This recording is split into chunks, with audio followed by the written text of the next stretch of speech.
పితా పుత్ర పవిత్రాత్మ నామమున ఆమెన్.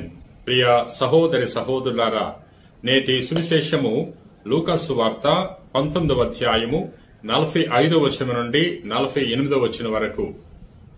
అప్పుడు యేసు దేవాలయమున ప్రవేశించి అచట విక్రయదారులను వెళ్లగొట్టుచు, నా ఆలయము ప్రార్థనాలయము అనబడును అని వ్రాయబడి ఉన్నది, కాని మీరు దానిని దొంగల గుహగా చేసితిరి అని పలికెను. ఆయన దేవాలయమున ప్రతిదినము ఉపదేశించుండెను. అక్కడ ప్రధానార్చకులు, ధర్మశాస్త్ర బోధకులు, ప్రజల పెద్దలు ఆయనను నాశనం చేయ చూచిరి. కాని ప్రజలందరూ యేసు బోధలయందు నిమగ్నులై ఉండుట వలన వారికి అది సాధ్యపడలేదు. ఇది క్రీస్తు సువిశేషము. క్రీస్తువా మీకు స్తుతి కలుగునుగాక. ప్రియ సహోదరి సహోదరులారా, నేటి సువార్తలో యేసు ప్రభు దేవాలయాన్ని శుభ్రం చేయటం గురించి చదువుకుంటున్నాం. ఒకరోజు యేసు ప్రభు యెరూషలేము దేవాలయంలో ప్రవేశించినప్పుడు ఆ దేవాలయంలో అనేక మంది వ్యాపారులు అమ్ముకుంటున్నారు. రకరకాల జంతువులను, వస్తువులను అమ్ముకుంటున్నారు.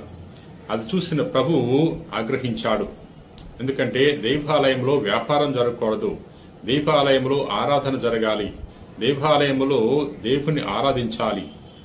అటువంటి పవిత్రమైన దేవాలయములో వ్యాపారులందరూ కూడా మోసపూరితమైన వ్యాపారం చేస్తున్నారు.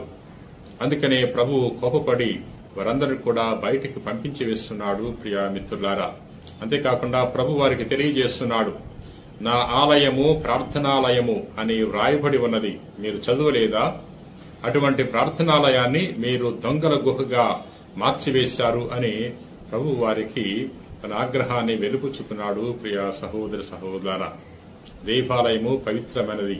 ఎందుకంటే దేవాలయములో దేవుడు నివసిస్తుంటాడు, దేవుని యొక్క సన్నిధి అక్కడ దొరుకుతుంది. అందుచేత దేవాలయం వల్ల మన శ్రద్ధ వహించాలి, దేవాలయం శుభ్రం చేసుకోవాలి, మన యొక్క ఆధ్యాత్మిక అవసరాల కొరకు దేవాలయాన్ని వినియోగించుకోవాలి. కానీ దేవాలయాన్ని మన ఆర్థిక అవసరాల కొరకు వినియోగిస్తే శిక్ష తప్పదు. అందుకనే పౌలు గారు కొరింథీయులకు రాసిన మొదటి లేఖ 3వ అధ్యాయము 17వ వచనంలో ఈ విధంగా తెలియజేస్తున్నాడు, దేవుని యొక్క ఆలయమును ఎవడు ధ్వంసం చేస్తాడో దేవుడు వారిని ధ్వంసం చేయను. ఎలయనా దేవుని యొక్క ఆలయము పవిత్రమైనది, మీరే ఆయన ఆలయము అని తెలియజేస్తున్నాడు.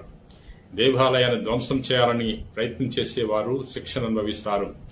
దేవాలయాన్ని అడ్డు పెట్టుకుని ఆర్థికంగా లాభం పొందుకోవాలని చూసుకునే వారిని కూడా దేవుడు శిక్షిస్తాడు. ప్రియ మిత్రులారా, అందుచేత దేవాలయాన్ని పరిరక్షిద్దాం. దేవాలయ యొక్క పవిత్రతను కాపాడటానికి మనందరూ కూడా పూనుకోవాలి. దేవాలయం ద్వారా మన ఆధ్యాత్మిక అవసరాలు తీర్చుకోవటానికి మనము నిరంతరము కృషి చేయాలి. ప్రార్థన చేసుకుందాం. ప్రేమ కలిగిన ప్రభువా, దయగలిగిన సర్వేశ్వర ప్రభువా, నిన్ను స్తుతిస్తున్నాం, మహింపరుస్తున్నాం, గణపరుస్తున్నాం. నేటి వాక్యం ద్వారా మాతో మాట్లాడినందులకు నీకు వేలాది వందనాలు. ప్రభువా, మేము ఎల్లవేళలా నీ ఆలయం ఎడలా శ్రద్ధ కలిగి జీవించే భాగ్యాన్ని దయచేయండి. మా ఆధ్యాత్మిక అవసరాల కొరకు నీ యొక్క ఆలయాన్ని వినియోగించుకునే గొప్ప విశ్వాసాన్ని మాకు ప్రసాదించండి. ఈ రోజున ఎవరెవరైతే ఈ వాక్యాన్ని ఆలకించి ప్రార్థన చేయించున్నారో అటువంటి వారందరినీ కూడా దీవించమని మా నాథుడైన క్రీస్తు ద్వారా మనవి చేయించున్నాం తండ్రి. ఆమెన్.